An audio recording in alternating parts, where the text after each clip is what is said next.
Hi everyone, and welcome to another episode of Aron Nimzowitsch, my system.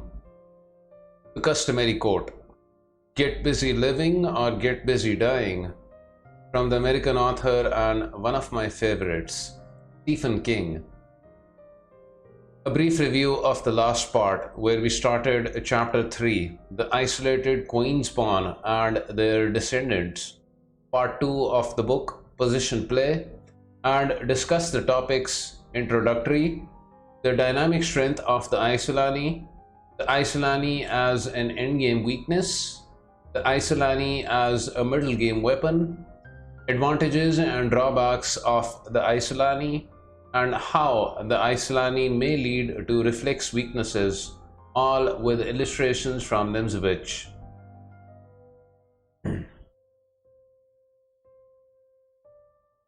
So now, moving further in the book, Nimzowitsch discusses the next topic under the heading number 7, the isolated pawn couple, and writes, in the position on board, black can exchange at c3.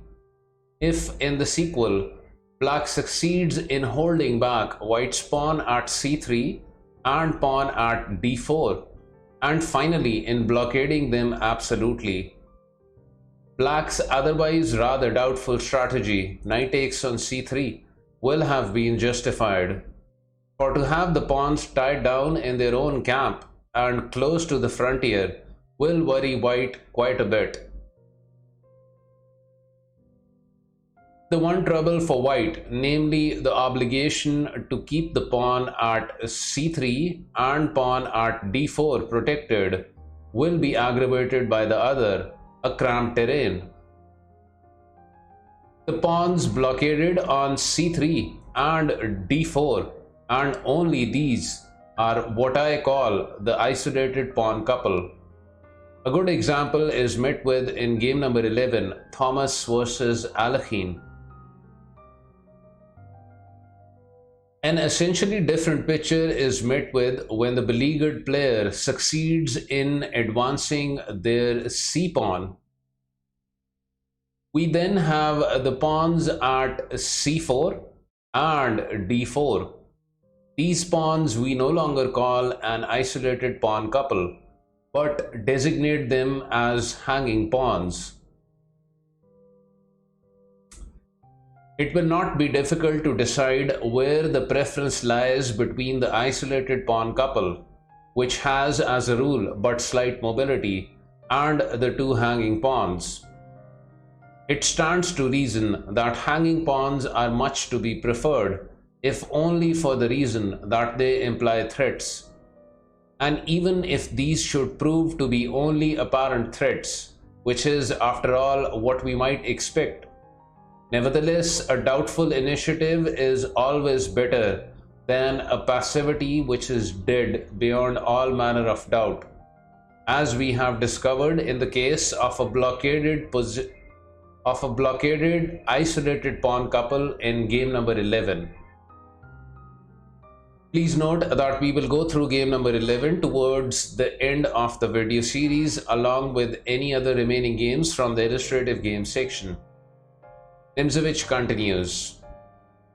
We have then the following postulate for our guidance. The possessor of an isolated pawn couple, as in the position on board, after the moves knight takes on c3 and b takes on c3, must do everything in their power to make c4 possible. They must not at any cost allow a blockade.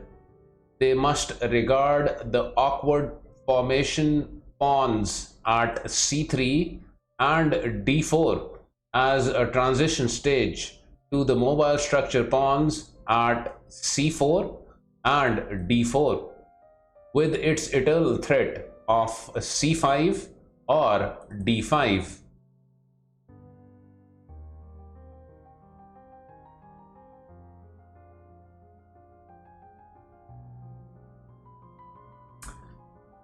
We will now give an example of the case where black, who is saddled with an isolated pawn couple, struggles to advance c5. Johannes Halmar Giesing and Sven Kinch versus Aron Nimzowitsch, Copenhagen 1924. c4, e5, knight f3, knight c6, d4, e takes on d4, knight takes on d4, knight f6, knight takes on c6, b takes on c6, g3, d5, bishop g2, bishop b4 check, bishop d2, bishop takes on d2 check, knight takes on d2, castling, castling, rook b8 and queen c2. White avoids b3 since they're designed to maneuver over b3. Knight b3 or queen a4. Rook e8, e3, bishop e6 and c takes on d5.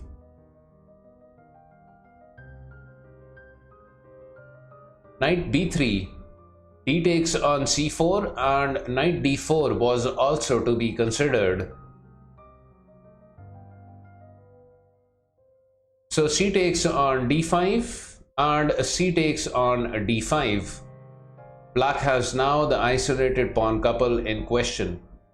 Because the formation pawns at c7, d5 deserves the designation isolated even more than does pawns at c6, d5.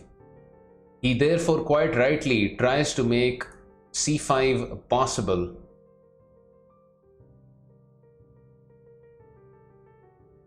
Knight b3, queen d6, rook c1, rook c8, queen c5, queen takes on c5, rook takes on c5, knight d7 and rook a5. In order on the next move by rook c1 to establish an enduring blockade. c5 double exclamation mark. Rook takes on a7, c4, knight d4, rook takes on b2, knight takes on e6, f takes on e6, rook takes on d7 and c3. Black has purchased the mobility of his c-pawn at the cost of a piece. White cannot force a win.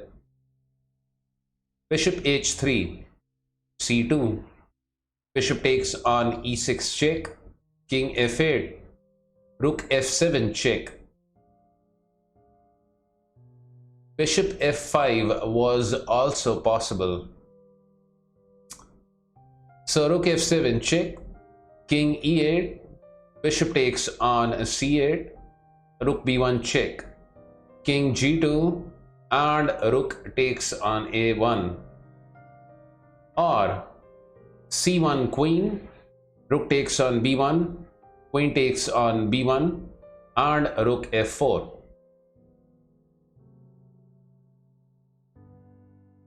So rook takes on a1, rook c7, c1 queen, rook takes on c1, rook takes on c1 and the game was drawn on the 42nd move.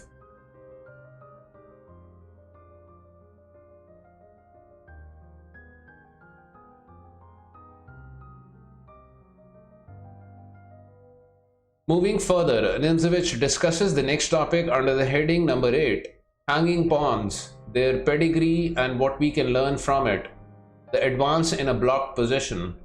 Nimzowitsch writes, the evolution or the story of the genesis or origins of hanging pawns will be found illustrated in the trio of following positions. A glance at this shows that we are minded to trace the descent of the hanging pawns from the Isolani, and the family tree shows very clearly the generations. Isolani, the founder of the family.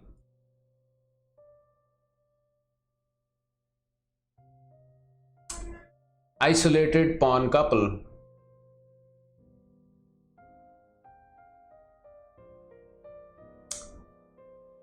hanging pawns.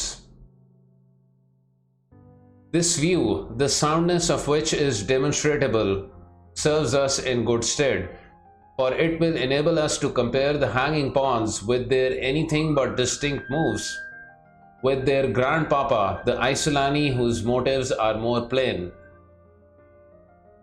In short, a study of their family history should help us to a better understanding of one particularly difficult member of that family. From their grandpapa, the hanging pawns have inherited one essential trait, namely that curious mixture of static weakness and dynamic strength. But whereas in the case of an Isolani, both strength and weakness stand out clearly, with hanging pawns, both are masked. In these highly problematical creatures, two things only may be held to be established. Number one, that the two hanging pawns, as say in the position on board, are unprotected, that is, are not defended by any pawns, and that the bombardment to which, being in open files, they are subjected, will be all the more harassing on that account. Number two, that the possibility of attaining to a comparatively secure position, that is, one in which one of the two hanging pawns protects the other. Pawns at d5, c4, or c5, d4, often presents itself. The problem, however, is this: if this possibility to attain to relative security is only to be bought at the cost of all initiative in the center, if the pawns in getting this security can be blockaded, is it not more advisable to forego this offered security and to remain hanging? The answer to this is not easy. It depends entirely on the particular circumstances, namely on the manner and the details of the resulting blockade. That to talk of the security in which such a blockaded complex can rock itself is greatly to stretch the meaning of the word. This I concede in advance, for blockaded pawns are all too easily tend to become weaknesses. Nevertheless, it would seem to be entirely fitting in certain cases to let the hanging pawns advance in a blocked position. These cases are the following. Number one, when the pawns in the enemy blockading ring are themselves attackable, as is the pawn at b2 in the position on board. Number two, when the blockade would cost the enemy too much, either because the blockading apparatus is too great or because the blockaders at their disposal prove to be for some reason unfitted for their task, whether for lack of elasticity or as having insufficient threat effect from their positions. Reference part 1 of the book, chapter 4, the passed pawn, topic number 3.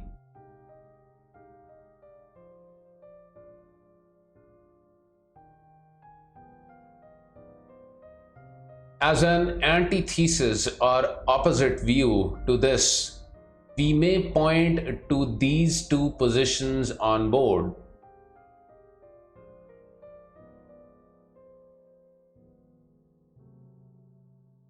Here, the blockaded security is shown to be deceptive. The advanced pawns become weak. And again, the reason for this lies in the quality of the blockading forces. In these two positions on board, the knight at d3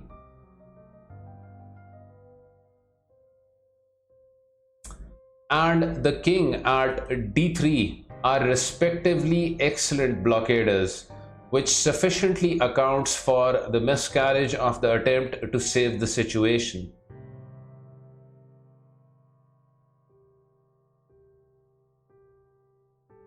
Nimzowitsch writes of both positions alongside their diagrams in the book as follows. The security achieved by the hanging pawns is a very relative one. The pawn at c5 is weak, though it is true that the pawn at d4 is passed.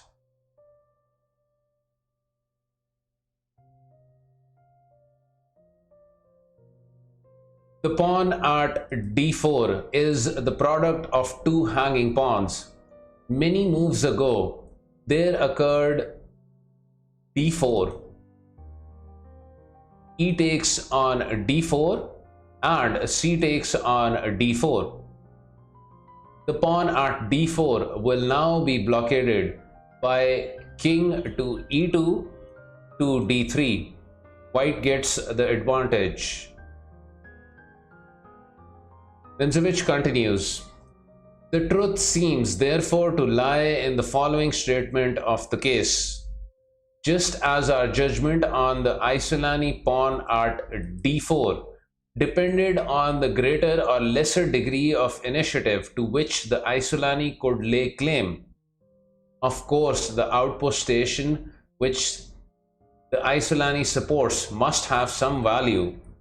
So too, we consider that we have the right to expect some measure of initiative in hanging pawns which have attained to a blockaded security. Dead passivity has no prospects before it.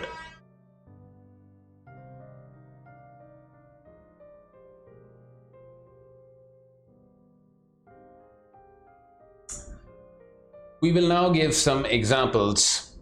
In the position on board, Rubinstein versus Nimzowitsch, there followed queen a4 and queen b6. Black holds tight. Queen a3 and c4 steps into blockaded security. But here, white's blockading ring is attackable in the pawn at b2. Black's advance was therefore justified. Bishop e2, a5, rook d1, queen b4, rook d4, rook d8, rook d1, rook d7, bishop f3, rook d8, and knight b1. A waiting measure would be better here, for example, rook d4 to d2, and so on. So knight b1, rook b8, rook d2, queen takes on a3, knight takes on a3, king f8, and e4 leads in the end to the loss of a pawn, but white in any case stood unfavorably.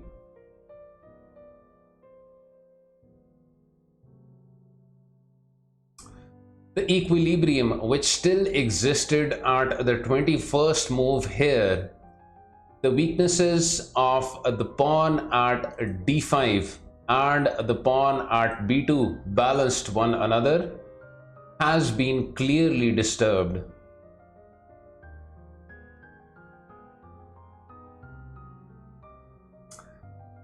The pawn at b2 is now become really weak, whereas the pawn at d5 seems to be actually overprotected. D takes on e4, rook takes on d7, knight takes on d7, bishop takes on e4, knight c5, and rook d4. Or bishop c6, rook b4, bishop d5, and knight a4 with advantage to black. So rook d4, knight takes on e4, rook takes on e4, rook takes on b2, knight takes on c4, rook b4, knight d6, rook takes on e4, knight takes on e4, bishop takes on a2, and black won. The concluding moves of this game can be found in part 18 of this video series.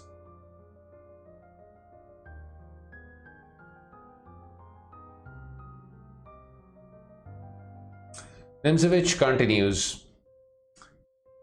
In master practice, the move d5 from the hanging pawn position, pawns at c4 and d4, occurs much more frequently. It leads quite prettily to the closing of the somewhat original circle from isolani through the hanging pawns to isolani. The whole point now is whether the isolani, which has newly come into existence, can maintain itself or not. An example taken from the game Nimzowitsch versus Tartakover, Copenhagen 1923. Knight f3, d5, b3, c5, e3, knight c6, bishop b2, bishop g4, bishop e2, queen c7, d4, c takes on d4, e takes on d4, e6, castling, and bishop d6. We have now a queen's gambit declined with colors reversed. h3, bishop takes on f3, bishop takes on f3, knight f6, c4, d takes on c4, b takes on c4, castling, and knight c3. The construction knight to d2 to b3, queen e2, rook a c1, rook f e1 would here have been in the spirit of a holding tight policy, but I wished to realize my stock in trade by d5. So knight c3, rook d8, knight b5, queen e7, queen e2, bishop b8, d5, e takes on d5, queen takes on e7, knight takes on e7, bishop takes on f6, g takes on f6, c takes on d5, bishop e5, rook b1, and the d pawn not only managed to maintain themselves but also in the whole further course of the game formed a counterweight to black's majority on the queen side, which was not to be underestimated. Tartakover did underestimate it and lost.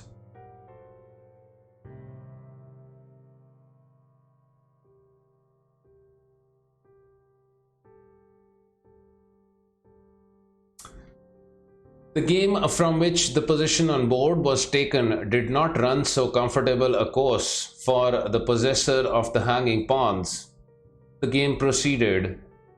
Queen a3, knight e4, rook d3, rook d8, rook d1, queen e6, knight d2, queen b6, knight f1, knight f6, knight g3, rook c8, h3, h6, knight e2, rook d7, knight c3, queen e6, queen a5, and d4. He is tired of the eternal threats and seeks to substitute for the hanging position the blockaded security of which we have so often spoken, but it nearly costs him dear. E takes on d4, c takes on d4, and knight b5. How is the newly arisen isolani now to be saved? Queen f5. There followed some dexterous or skillful parries. Queen a4, rook c1, rook takes on c1, queen takes on d3, rook c8 check, king h7, queen c2, queen takes on c2, rook takes on c2, d3, and rook d2. The d-pawn still seems to be in danger. Knight e4, rook d1, and rook b7. Final liquidation. Knight c3, knight takes on c3, b takes on c3, rook b2, rook takes on d3, and rook takes on a2, draw. The student should observe the way in which the d-pawn was indirectly protected. This stratagem furnishes the defending party with one more chance to emerge from the distress of their hanging pawn position to more settled circumstances. The hanging condition must be regarded as a passing one, and what we have to do is to find the proper moment for liquidating it. In general, the defending party proceeds to this a move or two too soon. They do not hold tight long enough, perhaps because the consciousness of being in the air is not greatly to the taste of the human psyche.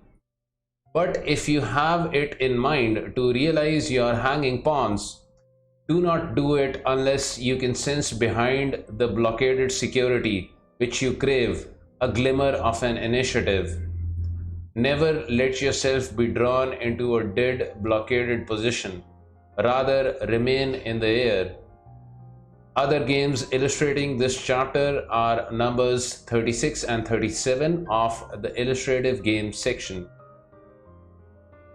Please note that we shall go through these games at the end of the video series along with any other remaining games from the illustrative games section of the book. Alright, we conclude this part of Aron Nimzowitsch My System here, where the current chapter also finishes. We shall continue onwards from the next part and start the next chapter called The Two Bishops.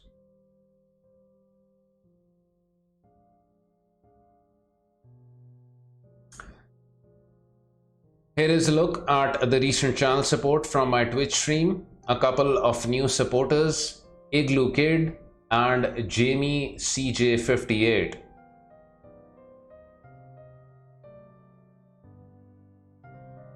Thank you for the kind support, everyone. Much appreciated. Alright, till next time, take care.